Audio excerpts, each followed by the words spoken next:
أعوذ بالله من الشيطان الرجيم. بسم الله الرحمن الرحيم.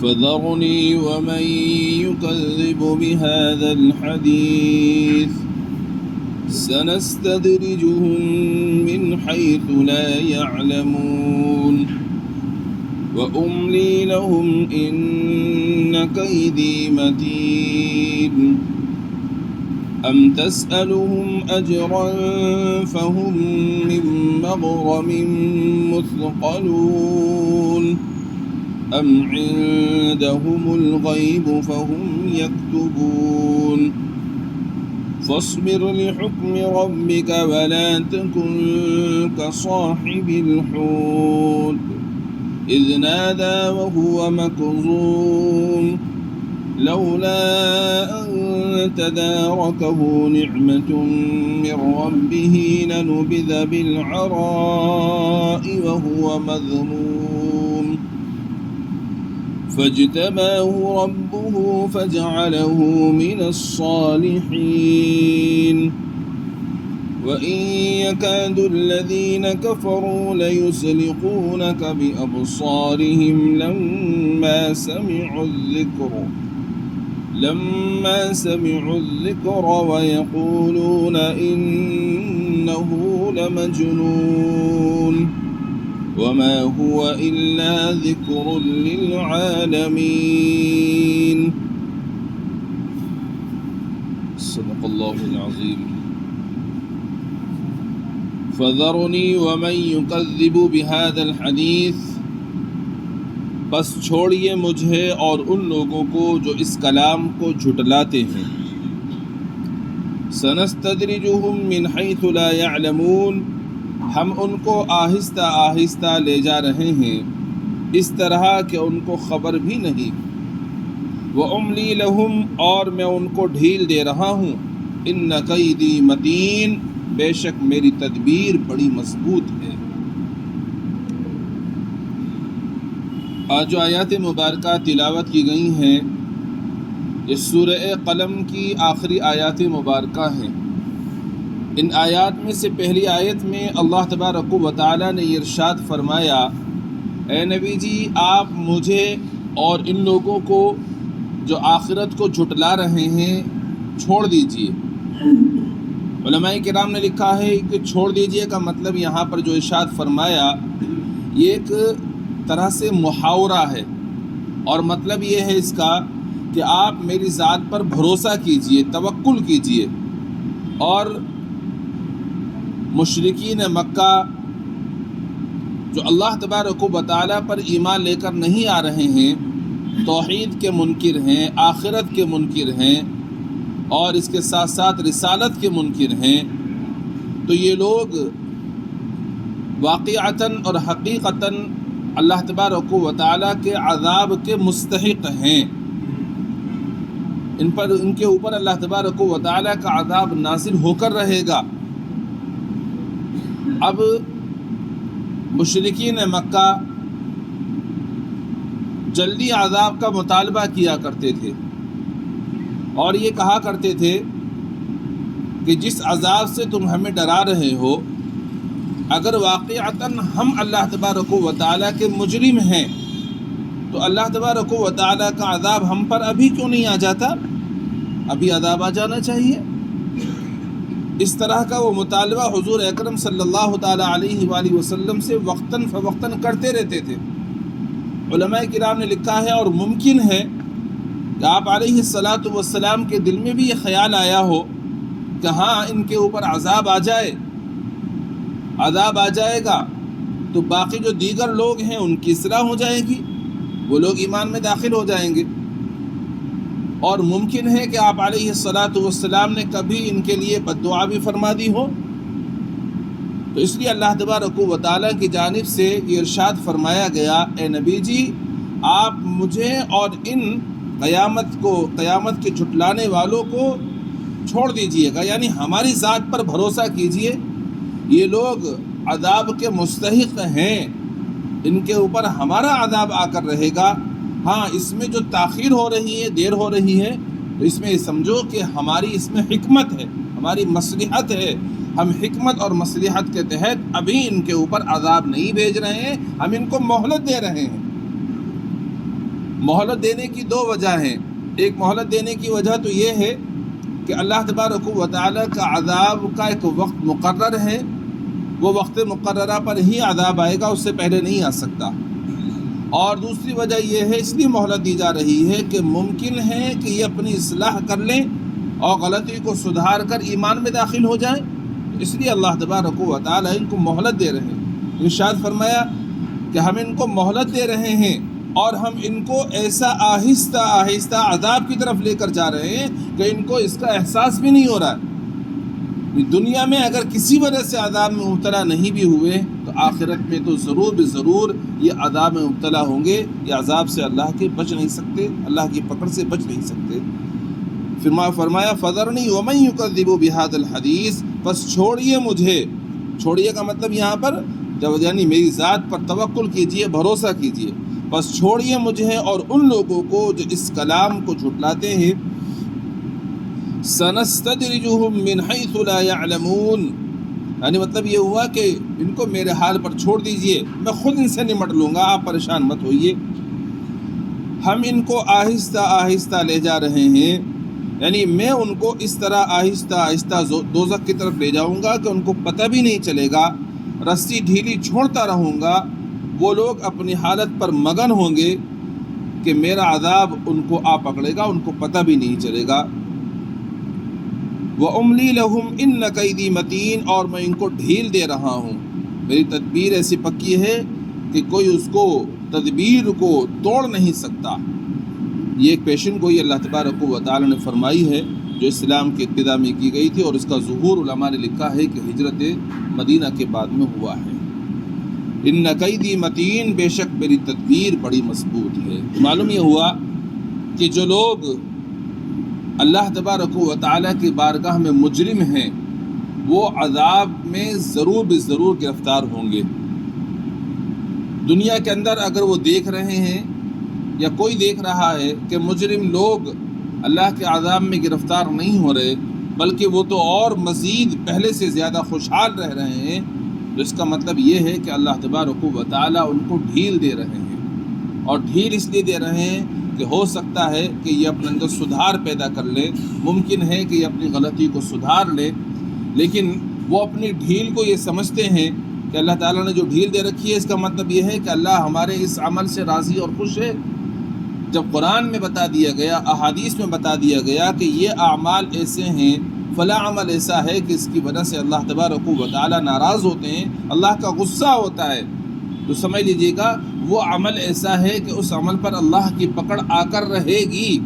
دنیا میں اگر نہیں آ رہی ہے تو آخرت میں تو ضرور ضرور آئے گی۔ اللہ نے فرما دیا کہ میں ان کو مہلت دے رہا ہوں اور میری تدبیر جو ہے بڑی مضبوط ہے، ایسی تدبیر ہے میری کہ اس تدبیر کو کوئی توڑ نہیں سکتا۔ ارشاد فرمایا ام تسألوہم اجرا فہم من مغرم مثقلون، کیا آپ ان سے کچھ معاوضہ مانگتے ہیں کہ وہ اس تاوان یعنی بوجھ سے دبے جا رہے ہیں؟ ام عندہم الغیب فہم یکتبون، یا ان کے پاس غیب کا علم ہے بس وہ اس کو لکھ لیتے ہیں؟ اللہ تعالیٰ ارشاد فرما رہے ہیں کہ مشرکین تباہی کی طرف جا رہے ہیں مگر آپ کی بات نہیں مانتے۔ آخر یہ آپ کی بات نہیں ماننے تو اس کی وجہ کیا ہے؟ کیا اس کی وجہ یہ ہے کہ آپ ان سے اجرت مانگ رہے ہیں کوئی، یا اس کی وجہ یہ ہے کہ ان کے پاس وحی آتی ہے جس کو وہ قرآن کی طرح لکھ لیتے ہیں اس لیے آپ کا اتباع نہیں کر رہے ہیں؟ ظاہر بات ہے نہ تو ان کے پاس میں کوئی وحی آتی ہے اور نہ ہی آپ علیہ الصلاۃ والسلام ان سے کوئی اجرت مانگ رہے ہیں، بلکہ آپ تو بغیر اجرت کے اس کوشش میں لگے رہتے تھے کہ کسی طرح سے یہ لوگ ہدایت پر آ جائیں، کسی طرح سے یہ لوگ نبی علیہ الصلاۃ والسلام کی بات کو مان لیں، لیکن پھر بھی یہ لوگ نہیں مان رہے ہیں۔ اس کی وجہ ضد اور ہٹ دھرمی ہے، اس کے سوا کچھ اور نہیں ہے، اور ضد اور ہٹ دھرمی کا کوئی علاج نہیں ہوا کرتا ہے۔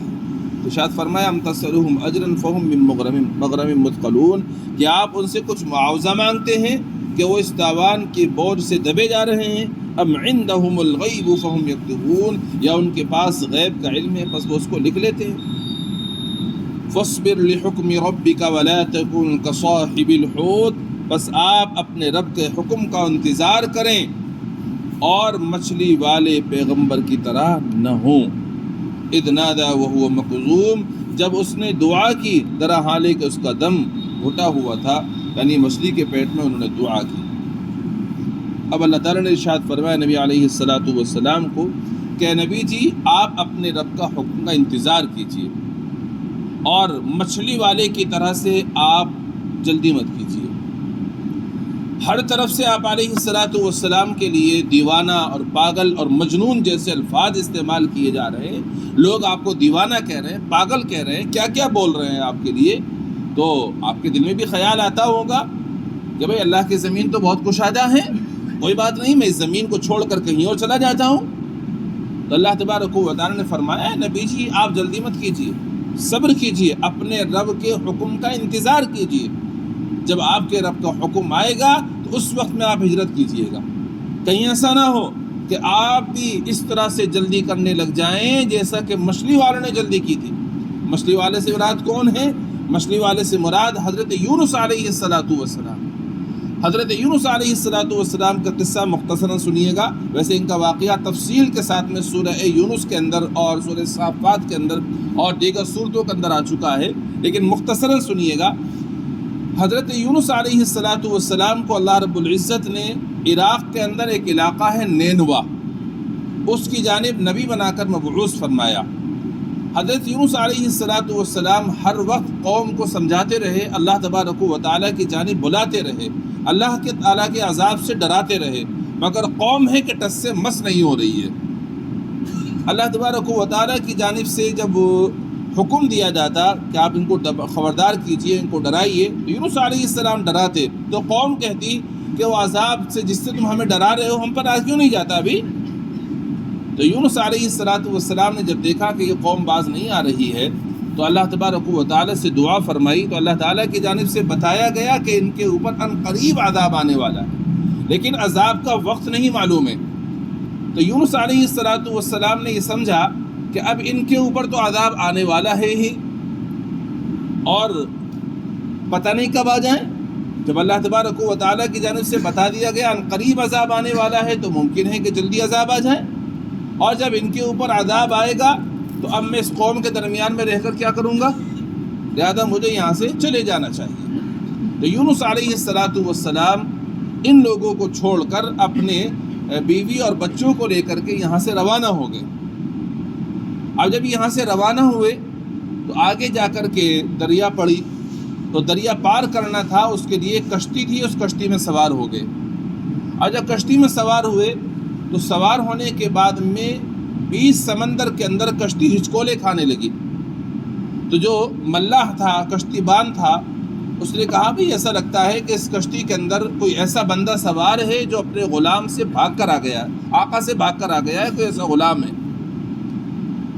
حضرت یونس علیہ السلام سمجھ گئے، انہوں نے کہا کہ بھئی میں ہوں، لیکن کسی کو بھی یقین نہیں آیا کہ ظاہری چہرے مہرے سے بہت اچھا آدمی ہے، بھلا یہ کیسے بھاگ سکتا ہے اپنے آقا سے، اور کیسے یہ غلام ہو سکتا ہے، یہ آدمی تو غلام نہیں معلوم ہوتا۔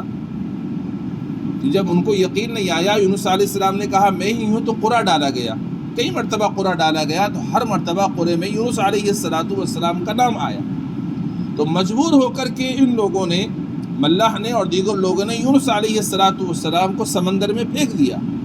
اللہ رب العزت نے مچھلی کو حکم دیا کہ تم یونس کو نگل لو، ایک بہت بڑی مچھلی، اس نے یونس علیہ السلام کو نگل لیا۔ اللہ تعالیٰ نے مچھلی کو حکم دیا کہ یونس علیہ السلام تمہاری غذا نہیں ہے بلکہ یہ تمہارے لیے قید خانہ ہے بس۔ تو یونس علیہ السلام کو مچھلی نے نگل لیا، اور مچھلی نے لیکن ان کو اپنی غذا نہیں بنایا، بلکہ یونس علیہ السلام مچھلی کے پیٹ میں، بعض روایات میں ہے 3 دن، بعض روایت میں اس سے کم و بیشی کا بھی ذکر ہے، کافی دن مچھلی کے پیٹ میں رہے۔ مچھلی کے پیٹ میں پہنچ گئے تو وہاں جا کر کے احساس ہوا، اور اللہ تبارک و تعالی سے استغفار فرمائی اور ان الفاظ میں دعا فرمائی، لا الہ الا انت سبحانک انی کنت من الظالمین۔ ان الفاظ میں اللہ تبارک و تعالی کی بارگاہ میں دعا فرمائی، اللہ نے دعا قبول فرمائی، اور مچھلی کو حکم دیا کہ یونس کو تم اگل دو، نگل دو، تو یونس علیہ السلام کو اس نے سمندر کے کنارے پر نگل دیا۔ پھر یونس علیہ السلام باہر آئے۔ باہر آنے کے بعد میں اللہ تعالیٰ نے ایک بیل اگائی، اس بیل کے پاس میں رہے، اور وہیں پر ایک ہرنی اپنے بچے کو تلاش کرتی ہوئی آئی، اس ہرنی کا دودھ پیا، اس سے تھوڑا تر و تازہ ہوئے۔ بہرحال وہ یہاں رہے۔ ادھر یہ ہوا کہ جس قوم کو چھوڑ کر آئے تھے اس قوم نے دیکھا کہ ہم پر عذاب آ رہا ہے، وہ فوراً اللہ تبارک و تعالیٰ کی جانب متوجہ ہوئے، یونس علیہ السلام کو تلاش کیا۔ یونس علیہ السلام جا چکے تھے، لیکن اس قوم نے اللہ کی بارگاہ میں ایسی توبہ کی، ایسے استغفار کیا کہ جو عذاب آیا تھا اللہ تعالیٰ نے اس عذاب کو ہٹا لیا اور ان سب کی توبہ قبول ہو گئی۔ تو اب یونس علیہ السلام کو اس بات پر اللہ نے پکڑ فرمائی کہ آپ بغیر واضح طور پر ہماری اجازت کے آپ کیوں چلے گئے یہاں سے چھوڑ کر کے، لوگ آپ کو تلاش کرتے رہے۔ تو اللہ تبارک و تعالیٰ نے نبی علیہ السلام کو یہ ارشاد فرمایا، اے نبی جی آپ مچھلی والے کی طرح مت ہو جائیے گا، یعنی یونس علیہ السلام کی طرح مت ہو جائیے کہ بغیر ہماری واضح اور صاف اجازت کے آپ اس وطن کو مت چھوڑ دیجئے گا، آپ صبر کیجئے گا اور ہمارے حکم کا انتظار کیجئے گا۔ فرمایا فاصبر لحکم ربک ولا تکن کصاحب الحوت، بس آپ اپنے رب کا حکم کا انتظار کریں اور مچھلی والے پیغمبر کی طرح نہ ہوں۔ اذ نادى وهو مکظوم، جب اس نے دعا کی درا حالے کہ اس کا دم گھٹا ہوا تھا، یعنی مچھلی کے پیٹ میں جب یونس علیہ السلام نے دعا کی ان کا دم گھٹ رہا تھا۔ لولا ان تداركه نعمة من ربه لنبذ بالعراء وهو مذموم، اگر احسان الہی اس کی دستگیری نہ کرتا تو وہ بدحالی کی حالت میں کھلے میدان میں ڈالا جاتا، یعنی اللہ تعالیٰ نے ان کی دستگیری فرمائی ہے اس لیے بچ گئے، بس اس کو اس کے رب نے برگزیدہ کیا۔ فاجتباہ ربہ، پس اس کے رب نے اس کو برگزیدہ کیا، فجعلہ من الصالحین، اور اس کو نیک لوگوں میں شامل کیا۔ یاد رکھیے گا اس واقعے کی وجہ سے کہ یونس علیہ السلام اپنی قوم کو چھوڑ کر چلے گئے تھے، پھر ان کو مچھلی کے پیٹ میں رہنا پڑا، تو کوئی ان کو برا بھلا نہ کہنے لگے۔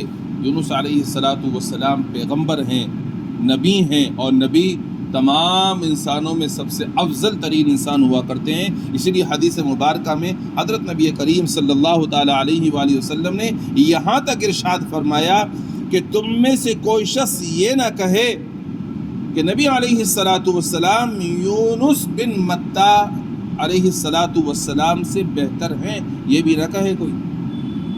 کسی کے ذہن میں کبھی خیال آ جائے اور یہ کہنے لگے کہ یونس علیہ السلام سے بہتر تو ہمارے نبی محمد صلی اللہ علیہ وسلم ہے، آپ نے ارشاد فرمایا یہ بھی نہ کہے کوئی۔ سے بہت سے حضرات ہیں جو بیان میں اپنی غلطی کر جاتے ہیں، پیغمبروں کی شان میں گستاخی کر جاتے ہیں، ایسا نہیں کرنا چاہیے۔ پیغمبر ایک برگزیدہ انسان ہوا کرتے ہیں، اللہ کے جلیل القدر بندے ہوتے ہیں، ان کی شان میں گستاخی بعض مرتبہ ایمان سے خارج ہونے کا سبب اور ذریعہ بن جایا کرتی ہے۔ تو یونس علیہ السلام نبی ہیں، اگر وہ اس طرح سے گئے تھے تو اللہ کی اس میں مصلحتیں اور حکمتیں ہیں۔ بہرحال انہوں نے دعا کی اللہ کی بارگاہ میں، اللہ نے دعا قبول فرما لی۔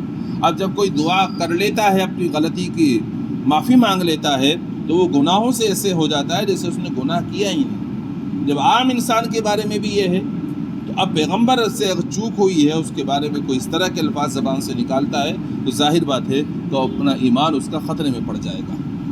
پھر ارشاد فرمایا وَإِن يَكَادُ الَّذِينَ كَفَرُوا لَيُزْلِقُونَكَ بِأَبْصَارِهِمْ، بے شک شان یہ ہے، ایسا معلوم ہوتا ہے کہ منکرین جب قرآن سنتے ہیں تو آپ کو غضبناک نظروں سے دیکھ کر اپنے مقام سے پھسلا دیں گے۔ وَيَقُولُونَ إِنَّهُ لَمَجْنُونَ، اور کہتے ہیں بالیقین وہ پاگل ہے۔ وَمَا هُوَ إِلَّا ذِكْرٌ لِلْعَالَمِينَ، حالانکہ یہ قرآن جہانوں کے لیے نصیحت ہے۔ مشرکین مکہ یہ آپ کو اس طرح سے دیکھتے ہیں، ترچھی نگاہوں سے، غصے کی نگاہوں سے، جیسا کہ یہ آپ کو آپ کے مقام سے پھسلا دیں گے، ہٹا دیں گے۔ اللہ تعالیٰ نے فرمایا یہ لوگ آپ کو پاگل کہتے ہیں، مجنون کہتے ہیں، حالانکہ آپ مجنون نہیں ہیں، دیوانے نہیں ہیں۔ آپ لوگوں کو ایسا کلام سناتے ہیں پڑھ کر کے جو کلام تمام دنیا جہان والوں کے لیے نصیحت ہے، ذکر ہے۔ بھلا جو ایسا کلام لوگوں کو پڑھ کر سنائے جو لوگوں کے لیے نصیحت ہو، تو وہ شخص دیوانہ ہو سکتا ہے، وہ شخص مجنون اور پاگل ہو سکتا ہے۔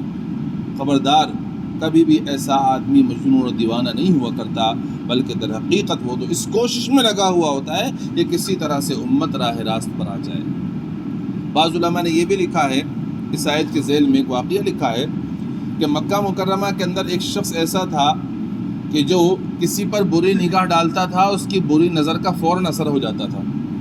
اگر جانور پر ڈال دی، جانور پر اثر ہو گیا، اگر انسانوں پر ڈال دی، انسانوں پر اثر ہو گیا، اور وہ مر جایا کرتے تھے۔ تو مشرکین مکہ نے اس شخص کو بلایا اور بلا کر کے نبی علیہ السلام پر بد نظری ڈلوا رہے ہیں، آپ پر بری نگاہ ڈلوا رہے ہیں کہ بھئی ان کو وہ بری نگاہ ڈالو۔ تو آپ علیہ السلام پر انہوں نے بری نگاہ ڈالی، لیکن اس کی بد نظری کا آپ پر کوئی بھی اثر نہیں ہوا۔ اس موقع پر اللہ رب العزت نے یہ آیات نازل فرمائی ہیں، اور حضرت حسن بصری رحمۃ اللہ علیہ نے لکھا ہے کہ اگر کسی کے اوپر بد نظری کا اثر ہو جائے اور وہ ان آیات کو پڑھ لے، وَإِن يَكَادُ الَّذِينَ كَفَرُوا لَيُزْلِقُونَكَ بِأَبْصَارِهِمْ لَمَّا سَمِعُوا الذِّكْرَ وَيَقُولُونَ إِنَّهُ لَمَجْنُونٌ وَمَا هُوَ إِلَّا ذِكْرٌ لِّلْعَالَمِينَ۔ تو اس آیات کو پڑھ کر اگر جس پر نظر کا بد نظری ہوئی ہے اس پر دم کر دے، تو اللہ تبارک و تعالیٰ ان آیات مبارکہ کی برکت سے اس کی بد نظری کو دور فرما دیتے ہیں اور اس کی اس بیماری سے حفاظت ہو جایا کرتی ہے۔ تو اس لیے یہ آیات بہت مجرب ہیں۔ بہرحال آج کی آیات سے ہمیں چند باتیں معلوم ہوتی ہیں۔ ایک بات تو یہ معلوم ہوئی کہ جو لوگ اللہ کی بارگاہ میں مجرم ہیں، وہ لوگ اللہ کے عذاب میں ضرور گرفتار ہو کر رہیں گے، وہ اللہ تعالیٰ کی پکڑ سے بچ نہیں سکتے۔ اگر دنیا کے اندر کسی وجہ سے وہ بچ بھی رہے ہیں تو در حقیقت اللہ تبارک و تعالیٰ کی جانب سے ان کو ڈھیل دی جا رہی ہے، اور یہ ڈھیل دیے جانا اور بھی زیادہ خطرے کی گھڑی ہوتی ہے، خطرے کی بات ہوتی ہے۔ آدمی اس میں یہ سمجھتا ہے کہ میرے پاس تو بڑی فراوانی ہے، میرے پاس عہدہ بھی ہے، میرے پاس میں مال و دولت بھی ہے، میرے پاس میں اولاد اور عزیز و اقارب بھی میرے بہت ہیں، میری برادری کے لوگ بھی بہت ہیں۔ آدمی یہ سمجھتا ہے کہ کوئی میرا کچھ نہیں بگاڑ سکتا، میں جو ہوں میں صحیح ہوں۔ تو لیکن یہ اس کے لیے اور زیادہ سخت پکڑ اور گرفت کی بات ہوتی ہے کہ اللہ تعالیٰ کی جانب سے اس کو ڈھیل دی جا رہی ہے۔ وہ سمجھ رہا ہے کہ میں حق پر ہوں، میں غلط نہیں ہوں، لیکن چونکہ وہ مجرم ہے اللہ کے یہاں، وہ اللہ کی پکڑ سے بچ نہیں سکتا۔ آج اگر دنیا میں بچا بھی تو آخرت میں وہ عذاب میں ضرور گرفتار ہو کر رہے گا، کیونکہ مجرم لوگ اللہ کے عذاب سے، اللہ کی پکڑ سے بچ نہیں سکتے۔ تو اس لیے ہمیں ڈرنا چاہیے، بہت زیادہ اللہ کی طرف متوجہ ہونا چاہیے کہ کہیں ایسا نہ ہو کہ ہم جو گناہوں کے اندر مبتلا ہیں، ہم پر کوئی پکڑ نہیں آ رہی ہے، تو ایسا نہ ہو کہ اللہ تعالیٰ کی جانب سے ہمیں ڈھیل دی جا رہی ہو اور ہم مزید گناہ میں بڑھتے چلے جائیں، پھر اچانک اللہ کی پکڑ آ جائے، پھر اللہ کی پکڑ سے کوئی ہمیں بچا نہیں سکتا۔ اس لیے ڈرنا چاہیے کہ ہم گناہ کر رہے ہیں پھر بھی اللہ کی طرف سے نعمت ہم پر ہم ہیں، تو اس کا مطلب یہ ہے کہ ہمیں فوراً اللہ کی طرف متوجہ ہو کر اپنے گناہوں سے معافی مانگنی چاہیے کہ جو ہم گناہ کر رہے ہیں پھر بھی نعمتیں مل رہی ہیں، اس کا مطلب اللہ تعالیٰ ہمیں ڈھیل دے رہے ہیں، سدھرنے کا موقع دے رہے ہیں، ہمیں سدھرنا چاہیے۔ اور پھر اللہ تبارک و تعالیٰ نے بھی ارشاد فرما دیا کہ ہمیں صبر کرنا چاہیے، جلدی نہیں مچانی چاہیے۔ صبر کرتے ہیں تو صبر کرنے والوں کے ساتھ میں اللہ تعالیٰ کی مدد آیا کرتی ہے۔ اللہ تعالیٰ سے دعا ہے اپنا فضل فرما کر عمل کی توفیق مرحمت فرمائے۔ سبحان اللہ بحمدہ، سبحانک اللہم بحمدک، ونشہد ان لا الہ الا انت، نستغفرک ونتوب الیک۔ سبحان ربک رب العزة عما یصفون، وسلام علی المرسلین، والحمد للہ رب العالمین۔